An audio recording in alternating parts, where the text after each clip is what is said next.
Now, I'm not sure about America because I know that about 80% of my audience is America. I'm not sure why. But in Melbourne, Australia, when you have an ischemic stroke or any brain damage, the hospital has an obligation to contact RTA and cancel your license on the spot. So then it's a process of getting your license back, which I did.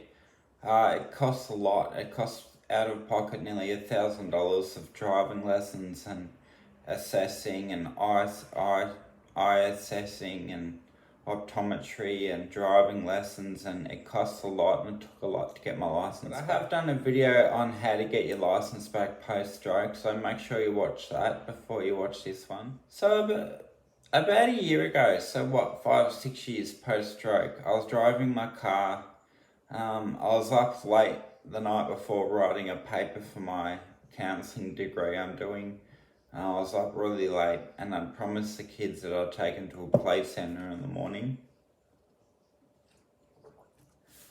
So I was driving my car back from the play centre. I had a really bad migraine. I had a headache. I had my sunglasses on. The sunlight was killing me. I pulled up behind a car at a stop sign really nicely, and then my foot slipped off the clutch because my feet were wet, and I went forward and just barely dented him. Now there was a squad car behind me, so he got out and had a sticky nose. Hey baby. He got out and had a sticky nose. And they came up to my window, tapped on the window, said get out of the car.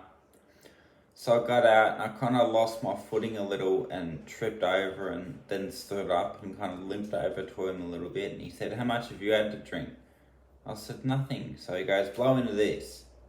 So it came up, 0 alcohol. He goes, what drugs are you on? I said, nothing. I have had a stroke. And I explained to him the process of getting my driving license back again post-stroke, but he didn't buy it at all. He said, I said, my foot slipped off the clutch. It's a rainy day. He said, I don't think you should be driving. So he cancelled my license on the spot, which Victorian Police do have the authority to do.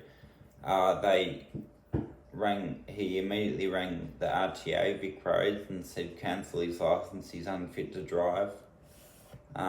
Really nice bloke, that one, yeah, really top bloke.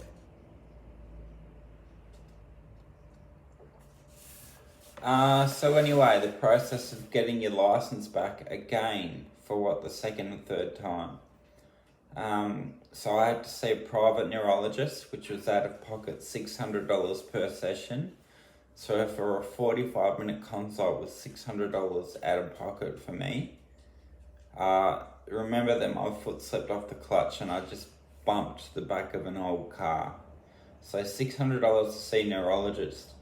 She sent me to us for a EEG, an electronic encephalogram, to rule out epilepsy causing the accident. My foot slipped off the clutch. She kept saying the motor car accident that you were involved in. My foot slipped off the clutch and I banged into somebody. Could happen to anybody. So I had an epilepsy scan. That came up clear, no epilepsy at all. Went back to her for a second consult, another $600. And she wrote a letter to the RTA or Vic Roads saying Alex is safe to drive. But again, I lost my license once again for a year because my foot slipped off the clutch and I barely banged into an old car. So that's what can happen if you have a car accident post-stroke. If you are driving post-stroke or post-brain injury and you haven't been cleared to drive, you are not insured, okay? So if you're driving down the freeway and you get a little bit fatigued, your frontal lobe will kick in, you drift over a couple of lanes, wipe out a family in a car, you are not insured, okay? If you've got a brain injury and you decide to get into a car, don't do it until you're absolutely cleared. Cross the I's and dot the T's. Make sure you are completely cleared to drive. That's my advice. Thanks guys, just wrapping up this video. Let me know what you think.